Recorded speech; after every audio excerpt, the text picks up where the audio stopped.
Hi, Kiko.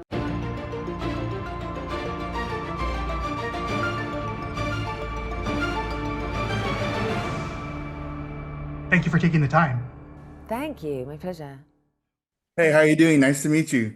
Nice to meet you too. I'm doing well. Thank Thank you so you. much for taking the time. My pleasure. Yeah, we were getting a little scared there when you had to reschedule a couple of times, right? Maybe once. Mm, I don't think San Antonio? so. Oh God. Oh yeah. I thought you meant the interview today. Oh no, I was no. like, wait, The I thought show, we the just scheduled show. this. The The show, show. sorry, yeah. Yes. Yes. This is a highly unusual situation for me in my entire career. San Antonio and Portland, Maine, Yeah, unfortunately had to bear the brunt of my film schedule. right, We're so diligent about it and try so hard to not do that. And I had this Will Ferrell Netflix TV show happen pretty much right. kind of out of the blue, and then immediately got cast in a big crazy comedy with Nikki Glazer and Kim Kardashian back to Right. back. So it was just so unexpected, but I'm so happy I'm Yeah, finally no, filming. definitely. Well, I mean, it's obvious when we see all the stuff that you're doing that it's probably a hectic schedule on your side of things, so not a For problem at sure, all. but all good stuff. And Yeah, so I'll try to be extra funny for San Antonio. there you go. So, taking care of biscuits, that's such a memorable title. Where did that phrase come from, besides it being a funny pun, and what does it mean to you? What I've talked a lot about biscuits, in other stand-up specials. I find it to be a funny word. And being Southern, it sort of encapsulates that part of my personality. And naming a tour is always so difficult because you have to do it before you've really written your material. And so it just sounded like a funny name that really kind of came to me at the last minute. And but what I like about it is that you see it and it already, like, it makes you chuckle, right? And Yeah, so yeah. the hope is that it shows people they're in for a fun, silly time. Well, over here in South Texas, we do more tortillas than biscuits, but their biscuits are good That's on the for true. breakfast. You So, guys have some great tortillas out there. Amazing food. so what can audiences expect from this tour that feels, different from your previous specials or live shows, do you think? Well, it's a brand new hour since my last special and since the last time I was in San Antonio. My stand up really follows a sort of timeline of where I'm at in my life, and I touch on some of the things I'm currently going through in my own life. But I'm kind of getting back to the nostalgia a little bit in Hmm. my sweet and salty special. Right. I did some nostalgia jokes in that one, and those were the ones that resonated so much with people. And so it's fun to like be dipping back into that kind of storytelling again. So there's a lot of really fun stories from my childhood, and of course, my mom is always a huge topic of comedy. But yeah, everyone's been really enjoying the show, and I feel um, like it's a nice mix of funny and silly, and then some earnest Mhm. conversations I'm having as well. Definitely. Well, I'll tell you something. You were born on July 1st, 1980, and Yes. I was born on July 2nd, 1980. How's that? One day Oh, later. we're practically twins. I love it. Yeah, I That's love it too. awesome. So what makes you, I know what makes me nostalgic. Like Hmm. if the Karate Kid is ever on TV, I have to watch it because I just go back to, my 5-year-old Yeah, self, right? So what for makes you sure. nostalgic? I mean, I think, just these childhood stories about the ridiculous things that like my mom put me through, and those funny childhood stories that, kind of scarred you a little bit, but once you grew up, you could see the humor and how ridiculous it was.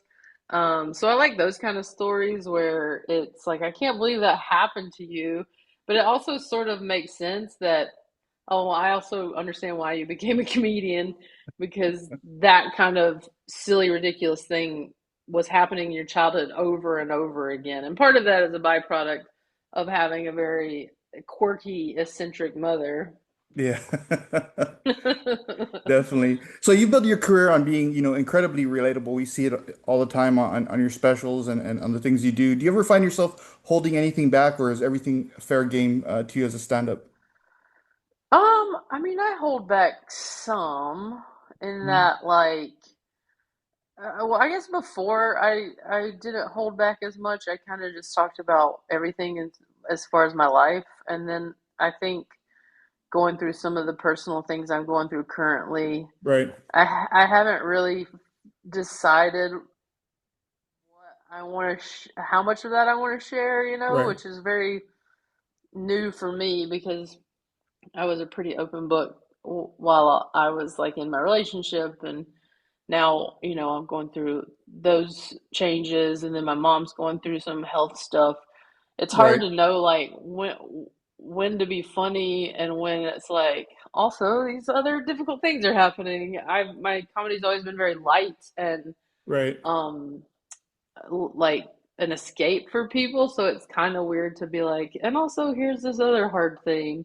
So I'm still finding the balance there, I Interesting. think.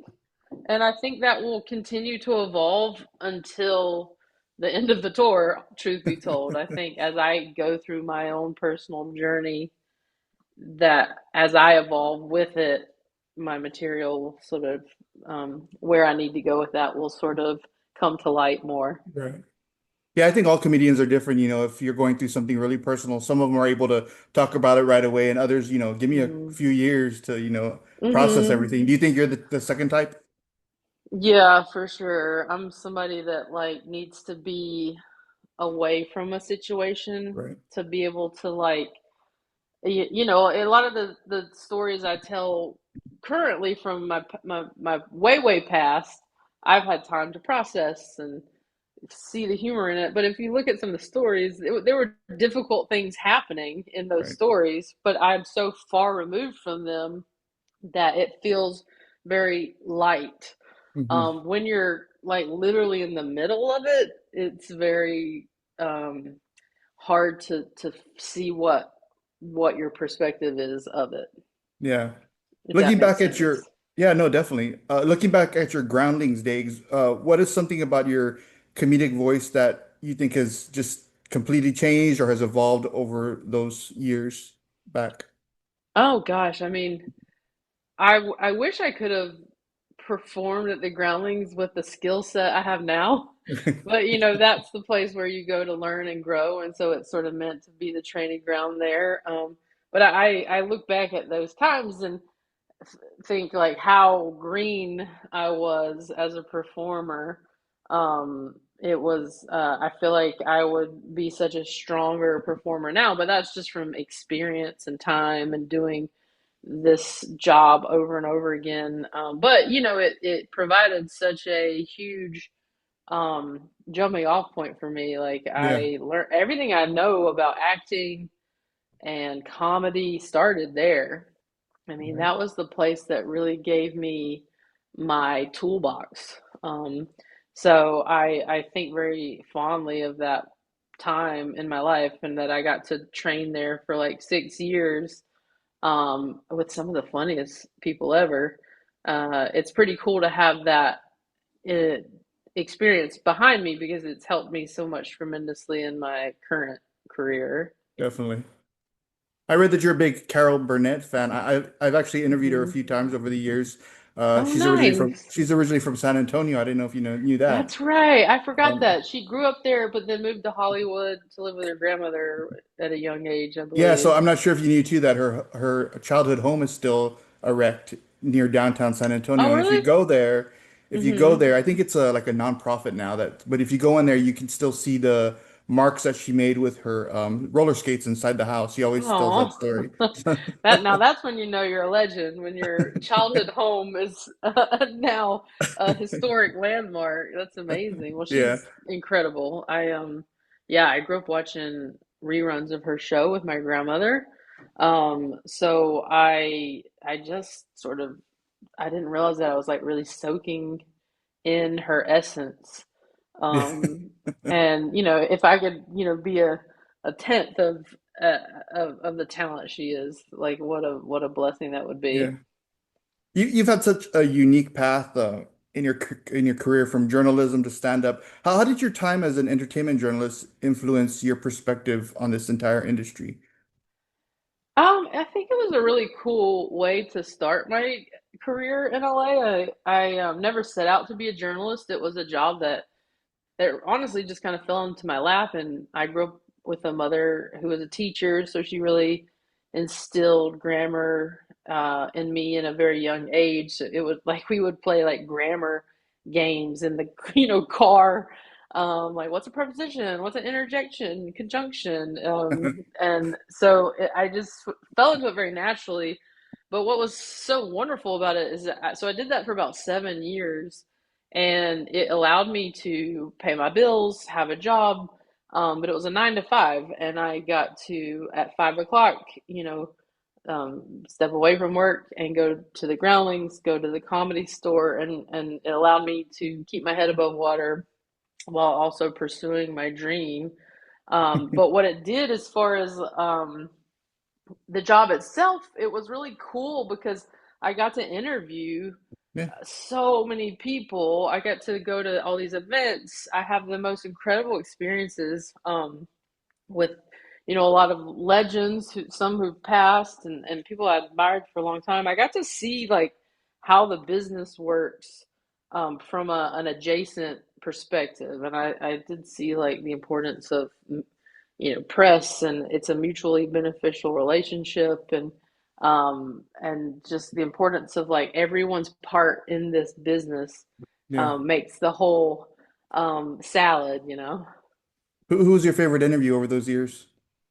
Well, I think you can tell by my Carol Burnett answer that I'm into the legendary actors. Uh-huh. Julie Andrews would probably Awesome. be a top for me. I interviewed her twice actually on a red carpet. Once at the re-premiere of Mary Poppins, and then at the one of the Shrek premieres. Um, It's awesome. and I getting to talk to her just felt like royalty, truly, and she was as lovely as you could expect. But then again, another older woman legend. I clearly have a thing. Betty White was my very first interview. Um, and that was like I think I cried at the end of it. I was just so enamored with her as a person, and just thought it was the coolest thing that because I was a 23-year-old. I was 23 years old Wow. interviewing Betty White. It just blew my mind. You don't remember what Shrek premiere it was? Because I did a Shrek premiere too. Maybe we're at the same one. Oh, really? I know it wasn't the first one, but I don't remember. How Mine was many the were there? second. Three? I don't There's remember. been a handful, yeah. The second one. We might have been there at the We same might have been time. there That's together. Yeah, I remember hilarious. Yeah. Antonio. That's what I remember. Uh-huh. Puss in Boots. Yeah, there you go. So just a couple of questions, but I know you're from North Carolina. Are you more of a college hoops fan, or do you have any NBA loyalties at all? I mean, I grew up on the Hornets, and Okay. they were so cool when I was coming up. That was like, the Muggsy Bogues, Alonzo Bowden Yeah, yeah. days. And I was so into them then. I was a Carolina fan, of course. You Yeah. always have to be one or the other, Duke or Carolina.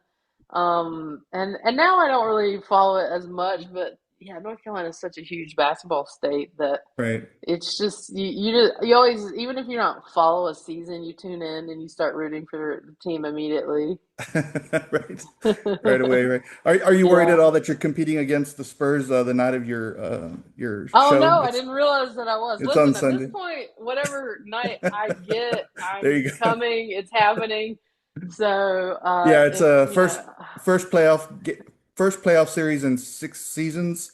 So oh yeah. no. Okay, well, there will be certain people that are sports people that are definitely going to see that, and some people are just going to be comedy or live show people, and No, if they definitely. like that, We they'll be we in have for an 2 million people. alternative. We have 2 million people here, so I think you'll Oh, be there you fine. go. So yeah, a lot of people. We're big Eva Longoria fans here in San Antonio because she's originally from South Texas. Well, I know your movie, The Fifth Wheel is going to be directed by her. What experience have you had so far, with her behind the camera? Oh, it was incredible. That was the movie I was talking about with Kim Kardashian and Nikki Glazer. Eva Uh-huh. was so impressive as a director. You know, I only knew her obviously as an actress.